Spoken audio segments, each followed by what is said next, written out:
Panay ang biyahe niya sa Hague, sa Europe. Ang dami niyang dinadalaw sa Middle East. Ngayon, sa Asia naman, marami siyang.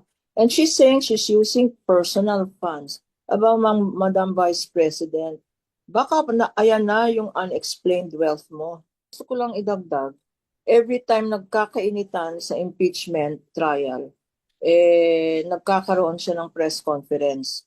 Parang parang kino-confuse ang publiko, no? Kagaya kahapon, nabalitaan natin na nag-file na naman siya ng perjury case, no? Against Madriaga sa Quezon City, no? Parang iniiba niya ang storya so that people will not focus on the impeachment. Sinasabi na naman niya na ito na naman ang issue ng flood control. Sana naman ang presidente in terms of this. Ang tanong natin, where is the vice president in all of this, no? Where are her, alam naman natin na in addition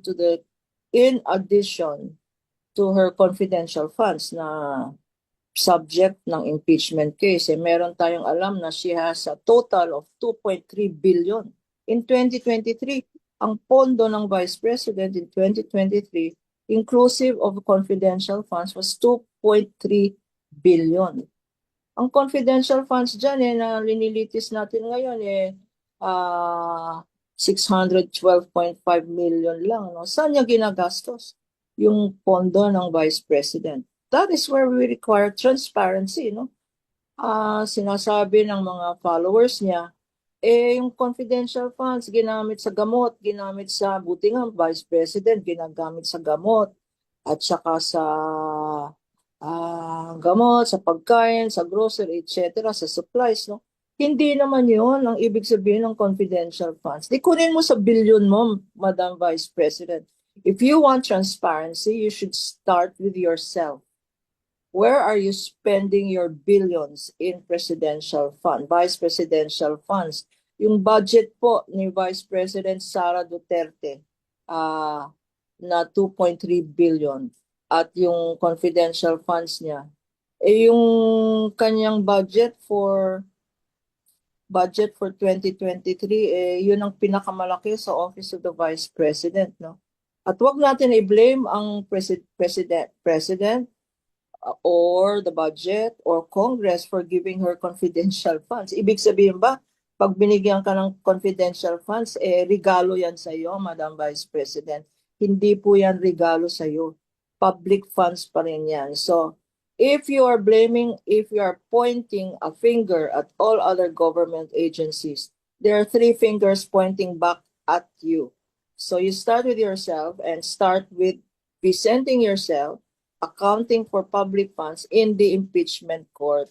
Huwag po kayo mag-press conference kasi hindi po yan ang korte ng bayan. Ang korte ng bayan ay ang impeachment court para sa accountable funds.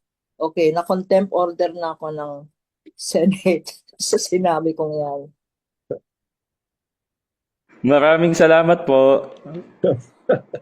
Napakalinaw ng sinabi ni Attorney Lorna Capunan tungkol dito sa usapin ng transparency, and ang aking idadagdag lamang bukod dun sa sinabi ko kanina ay tungkol dun sa ang pagkakasagot ko kanina ay tungkol dun sa usapin ng kanyang travel ng Pangulo, because ito ay isang naging mainit na usapin, no? Lately sa social media, tinatanong bakit bang sinisingle out lang daw yung travel ng ating Vice Presidente. Hindi po ganoon, no? Ang sabi po natin, transparency applies to all aspects of governance. Kung kasama dyan yung paalis-alis mo sa bansa, so kung saan ka napupunta, kasama po yan.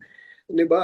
In fact, I'm sure, no, before you go to a certain place, kagaya ng ginagawa ng ating Pangulo, bago siya pumunta sa isang lugar, nakaayos po yung audience, nakaayos po kung sino po yung sasalubong, nakaayos po lahat yan because may security protocols naman na sinusunod dyan. And tama, no? Transparency, hindi lamang dun sa kanyang physical presence in wherever, no, kung saan man ito, kundi yung pagpapatakbo ng iyong opisina, kasama yan sa panawagan na magkaroon ng transparency. Kailangan nakikita ng taong bayan saan napupunta ang ating pondong ginagamit dito. Last na lang idagdag ko kay Kong Ace, no? Kung ang sasabihin naman ng Vice President's Office, yung pag-travel naman ng Vice President, hindi naman gumagamit ng public funds, gumagamit ng personal funds, no? Alam naman natin ang sweldo ng Vice President. So pupunta tayo sa susunod na article, unexplained wealth. Kung sinasabi niyang ginagamit niya yung personal funds, aba, panay ang biyahe niya sa Hague, sa Europe. Ang dami niyang dinadalaw sa Middle East. Ngayon, sa Asia naman, marami siyang.